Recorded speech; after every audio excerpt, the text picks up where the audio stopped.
Druze সম্প্রদায় মধ্যপ্রাচ্যের সবচেয়ে বড় উপজাতি। এরা মূলত মধ্যপ্রাচ্যের পাহাড়ি এলাকায় বসবাস করে। দ্রুজদের মূল বাসভূমি সিরিয়া ও লেবানন। এছাড়া জর্ডান ও ইসরায়েলের অধিকৃত গোলান মালভূমিতেও তারা উল্লেখযোগ্য সংখ্যায় বসবাস করে। দ্রুজ ধর্ম একটি একেশ্বরবাদী ধর্ম। এই ধর্মের ধর্মগ্রন্থের নাম কিতাব আল হিকমা, যার বাংলা করলে দাঁড়ায় জ্ঞানের বই। অনেকেই দ্রুজ ধর্মকে আলাদা ধর্ম হিসেবে স্বীকৃতি দেয় না, কারণ এই ধর্মের মূল ভিত্তি হল ইসলাম। দ্রুজ ধর্ম ইসমাইলি শিয়াদের দ্বারা প্রভাবিত। এছাড়া দ্রুজদের অনেক ধর্মীয় আচারে খ্রিস্টানদের প্রভাব রয়েছে। দ্রুজ ধর্মের প্রবক্তা হিসেবে ধরা হয় আল হাকিম বি আমর আল্লাহকে। দ্রুজরা বিশ্বাস করে তিনি ঈশ্বর প্রেরিত দূত। দ্রুজদের মতে তিনি শুধুমাত্র জাগতিকভাবে ধর্মীয় রাজনৈতিক নেতা হিসেবে নিযুক্ত নন, তিনি মহাজাগতিক শক্তি যিনি ঈশ্বরের সাথে যুক্ত।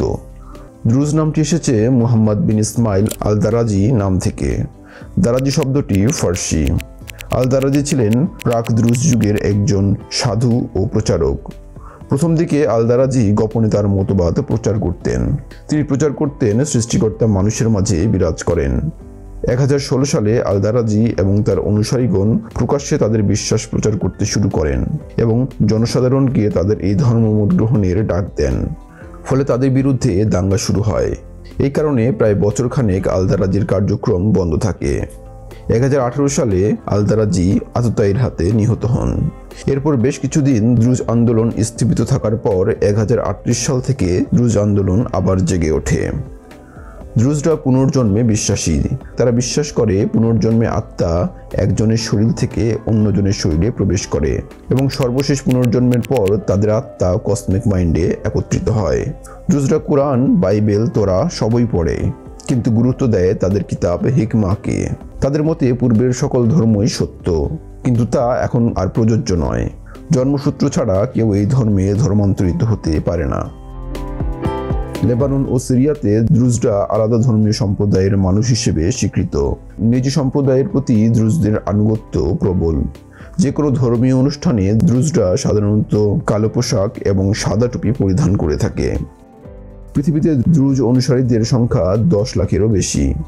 ইনস্টিটিউট অফ দ্রুজ এর গবেষণা থেকে জানা যায় 50 থেকে 55% দ্রুজ সিরিয়ায়, 40% লেবাননে, 6 থেকে 7% ইসরায়েলে এবং 1 থেকে 2% জর্ডানে বসবাস করে। মধ্যপ্রাচ্যের বাইরে Australia, Canada, Europe, Latin America, যুক্তরাষ্ট্র এবং দক্ষিণ আফ্রিকায়ও দ্রুজ অনুসারীরা বাস করে। দ্রুজরা আরবিতে কথা বলে এবং ভূমধ্যসাগরীয় অঞ্চলের সামাজিক রীতিনীতি অনুসরণ করে।